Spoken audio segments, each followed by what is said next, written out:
aí, como vocês estão? Tudo bem? Pois é, tá entrando agora no ar mais um episódio do É Sério Podcast. E se você ainda não acompanha os nossos episódios, você está perdendo conteúdo de qualidade, hein? Lembrando que o É Sério Podcast pode ser, conferido aí nas plataformas de podcast que estão aparecendo na sua telinha, aqui no YouTube. E dentro dessas plataformas de podcast está o Spotify. Pois é, que você também nos acompanha por vídeo. Olha que bacana, né? Então não tem desculpa para você não seguir a gente. E no YouTube, aproveita, ativa lá o sininho para ficar atento às notificações, curte os nossos vídeos e segue, compartilha. Eu já quero agradecer as pessoas que têm visitado aí o nosso Instagram também. Então todas as nossas redes sociais estão sendo muito vistas e eu agradeço muito o carinho de vocês, tá bom? E outra, estamos aumentando o número de inscritos também no YouTube. Bacana, né? Isso me deixa muito, muito, muito feliz. Gente, e hoje, aqui no estúdio do É Sério Podcast, nós vamos falar de direita, movimento de direita, presidente Bolsonaro. Vamos falar de uma coisa que eu particularmente gosto muito, tá certo? E meu convidado já está aqui, é o Caio Fragoso. Oi, Caio. Opa, tudo bom? Tudo ótimo, muito obrigado por você ter vindo, viu? Obrigado a vocês pelo convite. Espero estar nas expectativas das respostas. Vai, a gente tem que conversar um pouquinho aqui, mostrar para esse pessoal, principalmente de Maceió e de Alagoas, né? Que esse movimento de direita, ele é um movimento forte e que se fortaleceu ainda mais na última gestão federal, né? Isso mesmo. E assim, a gente vem crescendo, principalmente aqui em Maceió, no âmbito de Maceió. Maceió foi a única capital que o Bolsonaro venceu 2 vezes no Nordeste, né? A gente sai à frente, graças a Deus. Muita gente entendeu o momento que o país vivia, o que o presidente estava oferecendo a oportunidade ao Brasil, né? Como ele abriu as portas, como os seus ministérios, cada um com o seu respectivo especialista, podemos dizer assim. Os técnicos que ele chamava, né? E não era o especialista da mídia, né? Uhum. Que é alguém que fez um curso de 5 minutos e acha que pode falar sobre o assunto. Pois é. Gente, o Caio, eu conheço, na verdade, vim conhecer pessoalmente hoje, mas eu já acompanho o trabalho dele aí nas redes sociais desde janeiro, ou um pouquinho antes ali, acho que bem antes, né? Acho que ainda em dezembro do ano passado, quando muitos maceioenses, muitos alagoanos começaram a ficar na frente dos quartéis. Eu via que o Caio estava sempre por ali, fazendo vídeos e tudo, e a gente foi seguindo o canal. Eu tive a oportunidade de ter ido 2 ou 3 vezes lá. Eu encontrei lá fazendo isso. Eu acho que ele não me viu, mas eu já tinha visto ele por lá. E desde então, eu venho tentando trazer pessoas para essa conversa aqui que pensem. Vocês não têm ideia da quantidade de colegas de profissão que simplesmente me cancelam assim todos os dias. Aí eu falo, eles não pagam as minhas contas, né? Eu continuo aqui, vai entrar governo, vai sair governo, ainda eu vou estar aqui, porque a gente tem que ter personalidade. Né? Eu me encontrei na direita e é aqui que eu vou ficar, porque é aqui que eu me sinto bem. Amém. E é eles que falam que são injustiçados, né? Excluídos, são a minoria. É a política do amor, né? A gente vê bem como é o amor deles, principalmente nos bastidores, né? Exatamente. Me diz uma coisa, como é que você analisou? Vamos começar então lá naquele período dos quartéis para cá. Foi uma surpresa aquela quantidade de pessoas que estavam ali clamando por justiça de uma instituição que a gente acabou um pouco mais na frente se decepcionando com ela? Olha só, tudo começou quando, um pouco antes da campanha, disseram que os militares iriam também fiscalizar o processo para deixar com que realmente houvesse transparência, né? E a população vinha já descredibilizada um pouco da política, vinha aumentando por alguns agentes e principalmente o presidente, que mostrou algo diferente, um Brasil diferente, uma direção que todo mundo queria que o Brasil tomasse. E aí o Exército tinha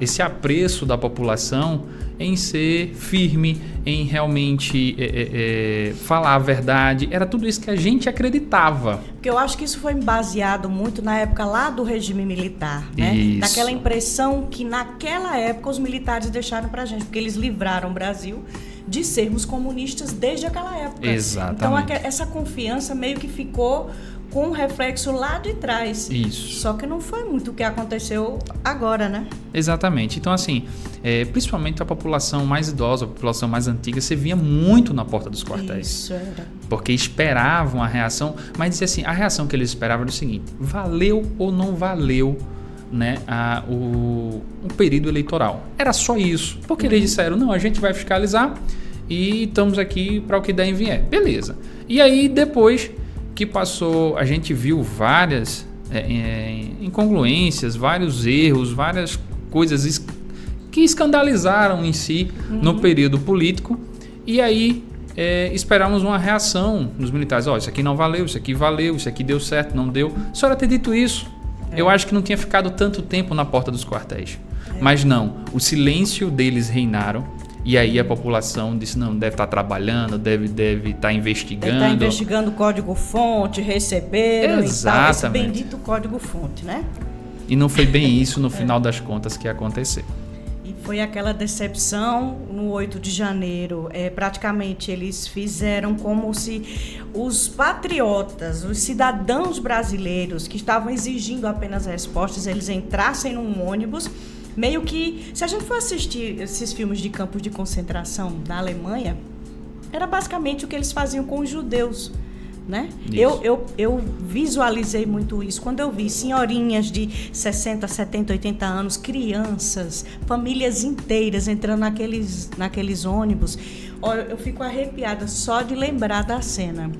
Foi muita crueldade. Você chegou aí a Brasília? Sim, eu fui a Brasília, já praticamente para o dia 9, a gente não foi para o dia 8, né? Muita gente acha que aquele montante de pessoas, tudo é vinculado ao dia 8. Não, isso é uma falácia da mídia, tá? As pessoas foram detidas, primeiro foram sequestradas, depois detidas no dia 9, não foi no dia 8, tá? Porque era muito fácil. Peraí, fecha as portas a polícia não chegou? Fecha as portas, quem tiver dentro vai preso. Foi isso. Poderia ser assim, não é? Mas não. Eles vieram à forra, disse, não, agora vamos buscar, vamos meter medo na população e mostrar a eles que agora eles realmente não podem mais reivindicar aquilo que eles acreditam. E ponto, quem manda é quem tem o poder. E foi isso o recado, independente de qual era o órgão. E depois, tanto que o seguinte, foi evitado um conflito? Não. Não foi evitado um conflito. Na verdade, fizeram mais de 2.000 pessoas de otário, de besta. Porque a ideia era o seguinte, vocês vão ter que sair. Se o exército tivesse pedido para sair, a população tinha saído. Com certeza. Até porque a gente esperava, eu digo a gente enquanto população, mas esperava uma resposta. Exatamente. E outra, seja lá qual fosse a resposta. Entendeu? Então, assim, eles realmente induziram o pessoal a entrar no ônibus. Eu entrei no ônibus, eu fiz live ao vivo de dentro do ônibus. Eu acompanhei. E assim, se vocês acompanharem, tem um vídeo onde um militar pega um megafone e pede, todos entrem nos ônibus, né, para ir embora em segurança. Irem embora. Não falou que estava detido, que estava preso, não houve voz de prisão. A gente passou fome lá.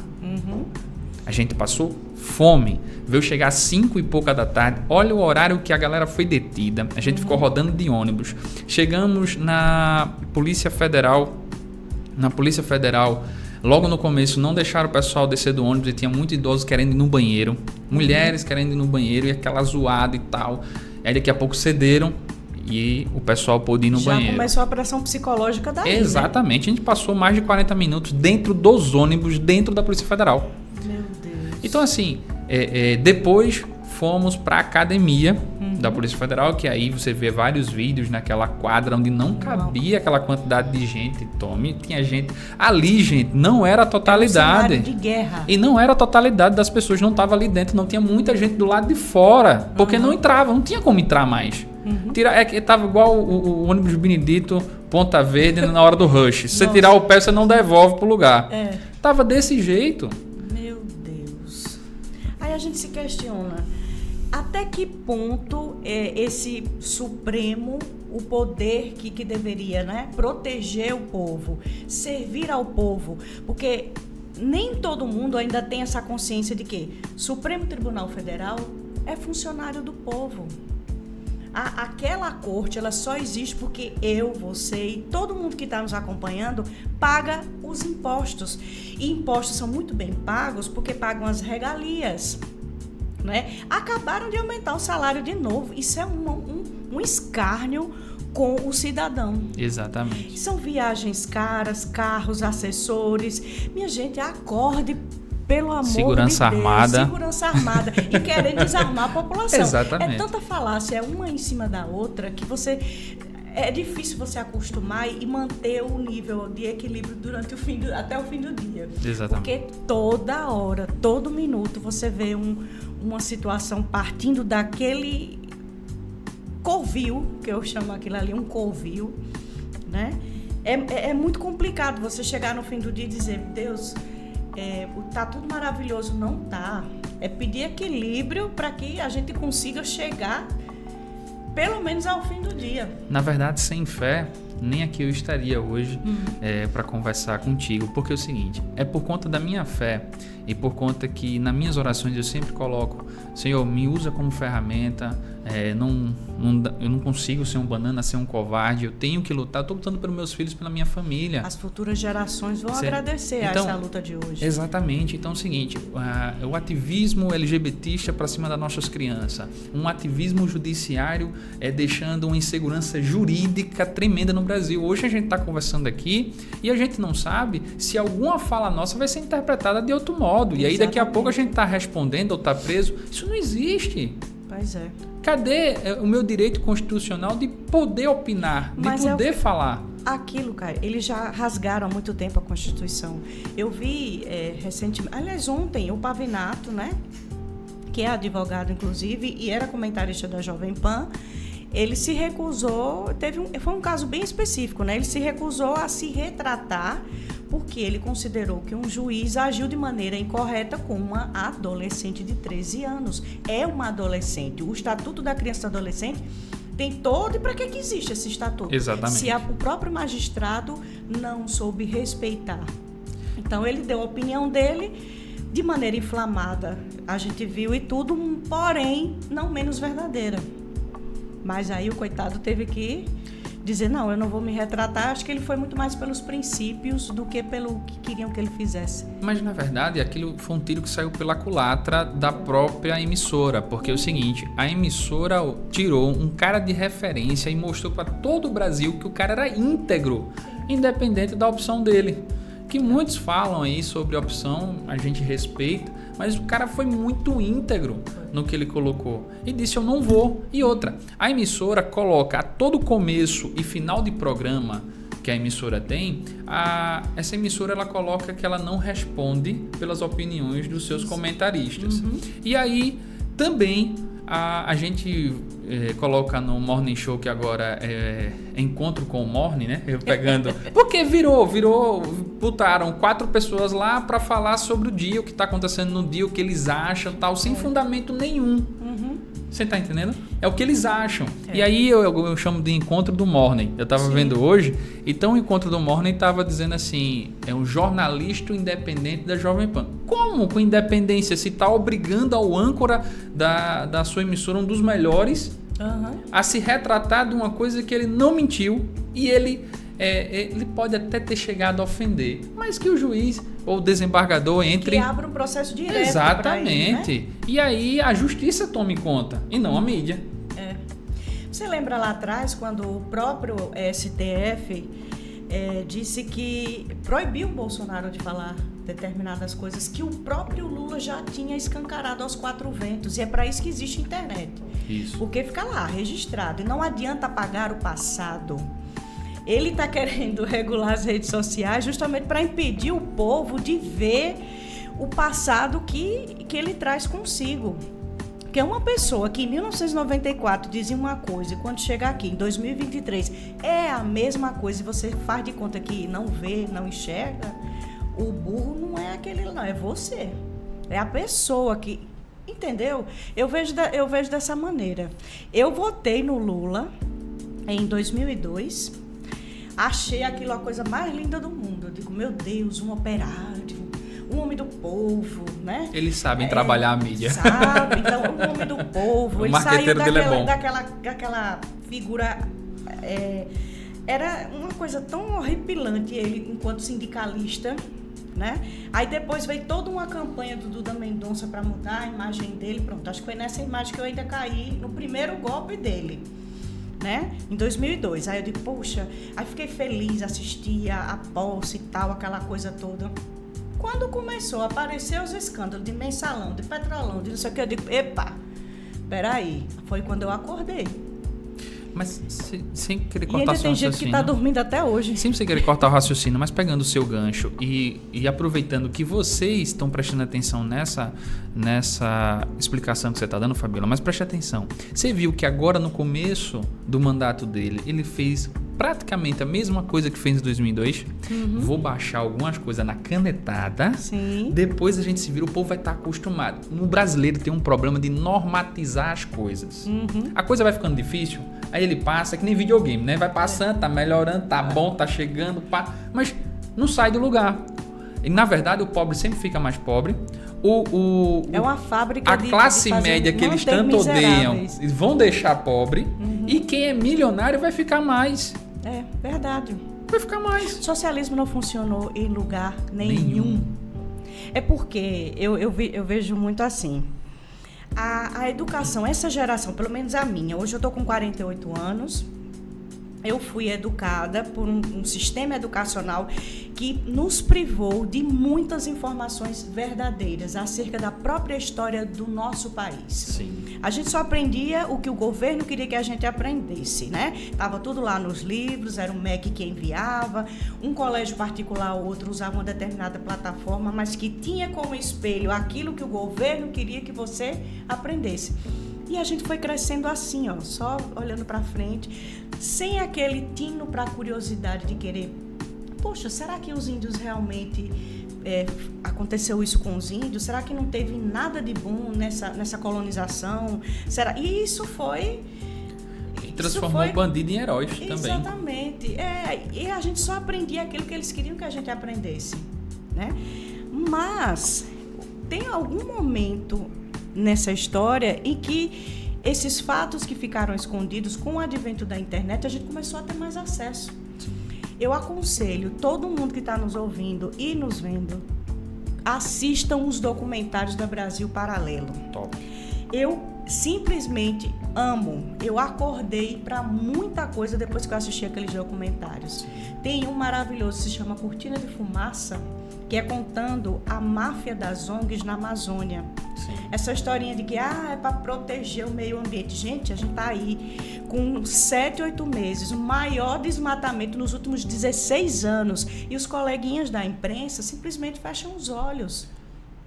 Isso nos entristece, porque se fosse lá no tempo do Bolsonaro, é porque acabava com o mundo, vinha o Leonardo DiCaprio, vinha aquela outra desocupada lá. O Canadá tá pegando Greta, fogo e eu não vejo... E ninguém faz nada, ninguém fala nada, ninguém dá um pio. Agora, se fosse o Bolsonaro, já tava aquele escarcéu, já tava, sabe? O coitado já tinha sido sofrido impeachment porque o índio tocou fogo lá na metade da plantação dele e a fumaça chegou em São Paulo.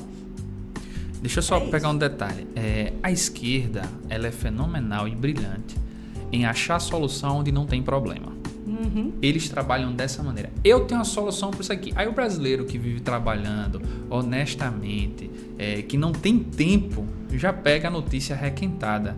Então assim, eita, tem a solução para isso? Tá, mas eu tinha um problema? Não dá tempo de perguntar se ele tinha um problema. Justamente. Né? Mas isso acontece direto. Outra coisa, a gente vê hoje, você pega o Nordeste e o Norte do país. Onde é que tem maior pobreza? Uhum. O maior índice de pobreza é no Nordeste, certo?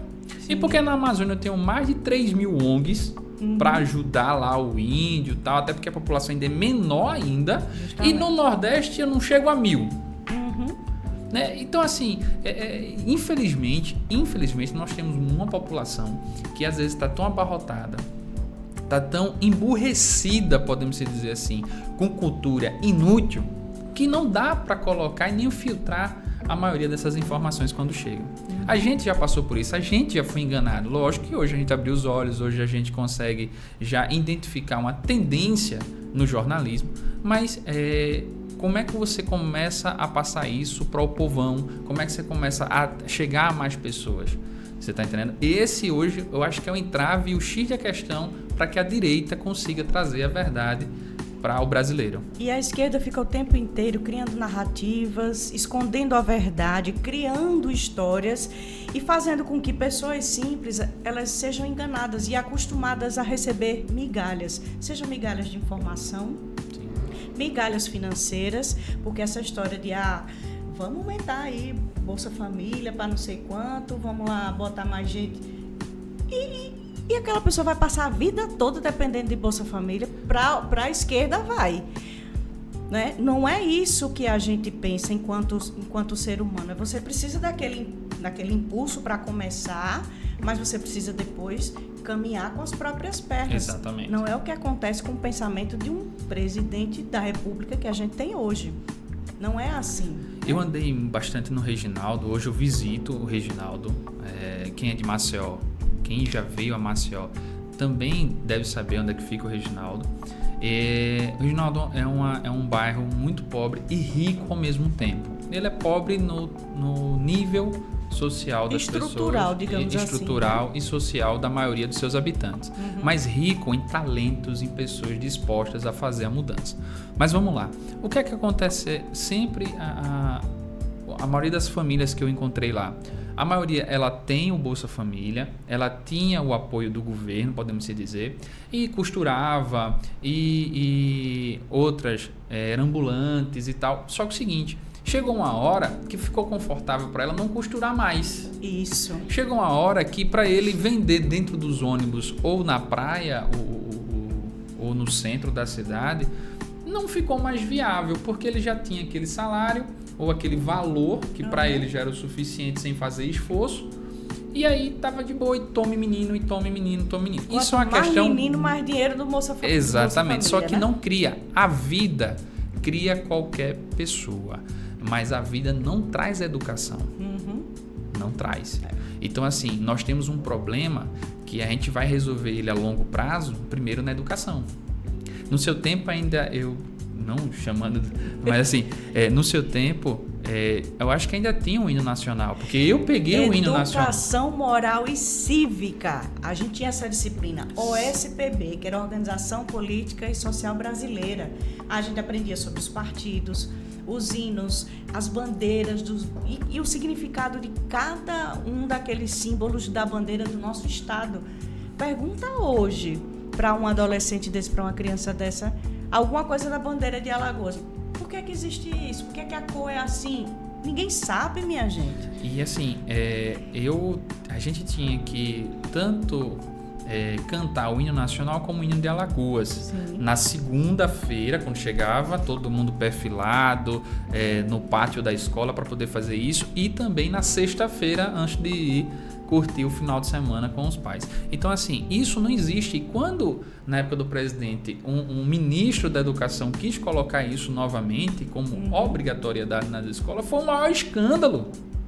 Foi o maior escândalo, mas eles querem colocar a obrigatoriedade da ideologia deles, né? Eles querem colocar a ideologia de gênero, eles querem colocar o achocolatado, né, nas palavras, né, que é o pronome neutro, o todes. Isso aí. Aí repare, fala, não, é inclusão. Gente, eu tenho um amigo nosso, um patriota, homem de bem topado, que sofreu perseguição porque ele foi na porta dos quartéis, bateu na foto dele, ele terminou sendo exonerado, porque ele estava lá como cidadão, não estava fardado, não estava na metade, como cidadão, e foi exonerado. Agora prestem atenção, ele foi na UFAL essa semana e foi fazer um vídeo perguntando aos alunos: opa, qual curso que você faz? Eu faço letras. Tá, o que você acha do pronome neutro? Você acha que deve ser colocado nas escolas? Ah, sim, é uma questão de inclusão e tal.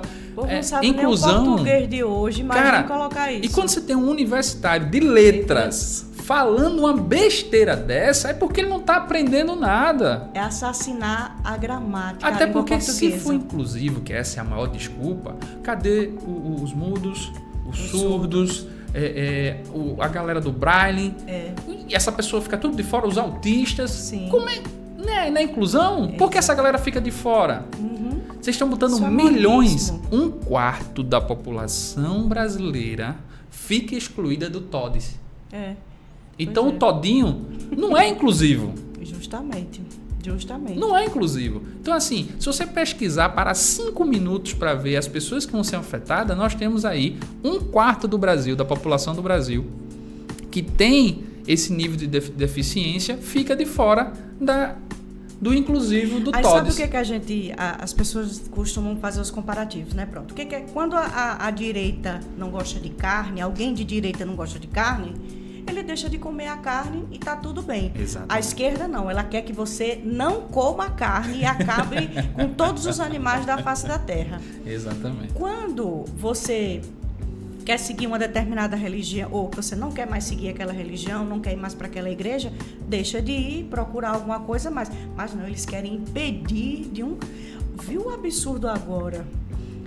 No SUS, que agora vai ter tratamento à base de... Hormônio? Não é nem isso. Com coisas do candomblé. Sim. Para onde é que isso vai? Saiu até um memezinho do pessoal da Bahia dizendo que era assim, a farmacumba. Né? O cara já chegava lá com a receitinha do despacho. Por favor, minha filha, me dá aqui esse despacho. Aí ela lia, dendê, pastilha. Não tem não, dendê de pastilha. Mas você pode derreter numa água de sereno. Que o baiano fala assim, tirando meio que uma brincadeira de uma coisa que é ridículo. Não, e o funcionário chegando com atestado? As matrizes africanas, tudo bem, beleza. Mas o que é que tem a ver o Lé com o CRE? A saúde, o que é que tem a ver com... Mas já pensou o funcionário chegando com atestado de que tá faltou com 2 dias, que tá com encosto. Se meu patrão, eu tô com encosto, eu tenho que faltar 2 dias, tá aqui, ó. Pois é. Existe um negócio desse. Chega a ser ridículo. Né? Então são tantas coisas que a gente olha assim e diz, por que não se preocupa em melhorar a qualidade da educação? Aí o que está acontecendo? Ele quer tirar a robótica da grade curricular das escolas, quer tirar a língua inglês, quer tirar o inglês da grade curricular da escola. Como é que se pensa um negócio desse? A gente está andando para trás. Exatamente. A gente está andando para trás. A gente teve um ministro da Ciência e Tecnologia maravilhoso, foi o Marcos Pontes. Ele não era só técnico, mas ele era completo, porque o único astronauta brasileiro, né? Mas que tinha toda uma carga, uma experiência. Se você for olhar o currículo do Marcos Pontes e todo o trabalho que ele desenvolveu junto ao Ministério da Ciência e Tecnologia, eu fiquei super orgulhosa quando a gente acompanhou o lançamento do satélite, o Amazônia 1, em parceria com a Índia. Sim. Foi lá na Índia, eles saíram para fazer esse lançamento. O meu filho, que tem 12 anos, disse, mamãe, nós vamos chegar na Lua, agora eu vou querer estudar para ser astronauta, não sei o quê. Aquilo era um incentivo, porque o mundo vive desses incentivos, dessa tecnologia. Aí quando você vê um ministro da Educação querendo tirar a robótica e o inglês da grade curricular, me diga aí, ele quer aprender o quê? Aqueles hieroglifos lá da Idade da Pedra, só pode. Mas é o emburrecimento da E ainda colocando todes e o todes no meio. E todos achocolatados no meio. E todos achocolatados.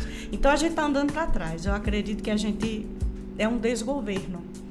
Essa é a minha opinião. E vocês respeitem, tá bom? Porque aqui tem 2 colegas de direita conversando e discutindo. Vamos falar do nosso presidente? Vamos embora. Verdadeiro presidente. Vamos embora.